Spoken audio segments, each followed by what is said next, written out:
نترسین نترسین ما همه با هم هستیم.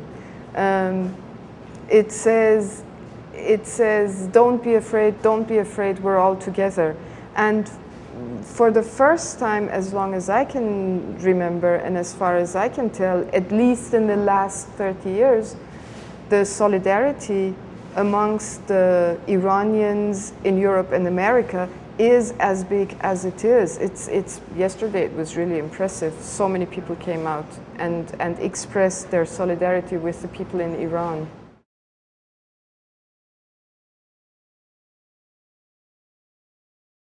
In Iran, we have a history of many things. We have a history of occupation and foreign intervenence. The Brits, the Americans, the Germans, the French, so many countries, so many governments have executed their interests in Iran, have gotten themselves involved in Iran, in the internal affairs of Iran. As a result, one of the things happening in Iran is that we have a lot of fear of many things, because they put us in prison as soon as we open our mouth. They kill us as soon as we speak up against them. We are being threatened and so forth. So fear, we have a very long history of fear in Iran. But we also have a very long history of overcoming the fear when the pressure gets too much, and doing something against the terrible situation that we live in.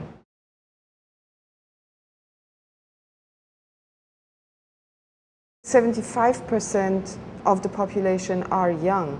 So whenever the population goes out, a lot of them are young people. But the young people haven't seen the last revolution. They have no memory, no memory of themselves, of the last revolution. So for them, it's been 30 years of bad life, and now they reach a point where they say enough is enough, and we want change. We need change, because very similar to 30 years ago, too many people, too many families have too many relatives who have been tortured, who have been imprisoned, who dare not to speak, who have no work, who cannot travel, who cannot study what they want to study because universities are full, who cannot marry who they want to marry, and, you know. So it's just too much. It makes me goosebumps when I think of it. The life in Iran has become very hard and unbearable.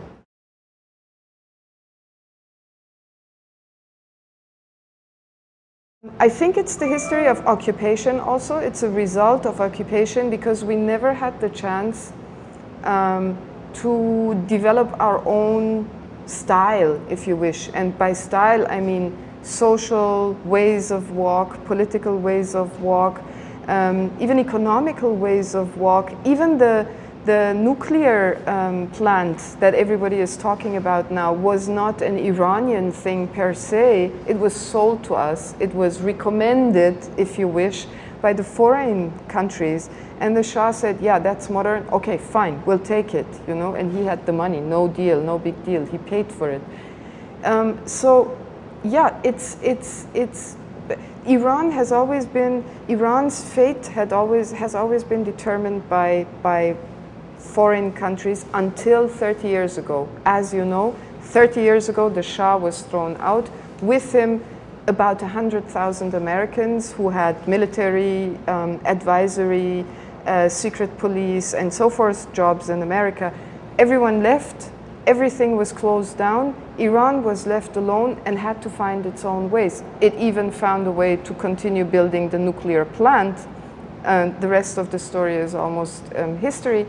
But it also had a chance to find its own ways. But of course, in a society where you have never had the chance to practice democracy, where you never had the chance to speak freely, to think freely, to express yourself freely, it is very difficult to develop that within a short time of period, especially when so many other things have to be developed, like technical development, the electronical development, the new media. Everything is new to Iran. Had been new to Iran. Now we're experts, as you can see. They hold up their telephones and they open VPNs and they know how to put satellites, although they are forbidden and so forth. But it was very difficult to find a walk of our own.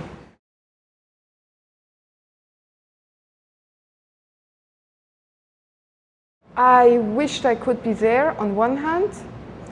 On the other hand, not having lived there permanently the past 30 years or the past couple of years, I think the people who have lived there permanently know best what is to be done, and I don't think that I could be of a big help, but I'm sure, I know, I have experienced that I'm of a great help being outside the country, being the voice of my people in Iran. It is time for foreigners to know why Iran is the way it is. What happened to Iran for it to be under the government, the control, the regime of so-called mullahs, which is not true, which is just a cliche. They are not mullahs, and they are not clerics, and they are not religious.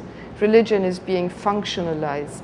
And meanwhile, it's not a secret for anyone anymore that the real power is in the hands of military and in the hands of rich people, whether they have a turban and wear an abba doesn't make a big difference. For the first time, as far as I can remember, that the press, the people on the street, and even politicians not as much as I wish they would, show a great deal of sympathy and solidarity with the people of Iran. And I think that that is extremely important. And I'm sure that otherwise the people in Iran could not continue doing what they are doing. And in the interviews, I always say the attention and the solidarity of the people around the world is the life vein of the democracy movement, of the current democracy movement in Iran.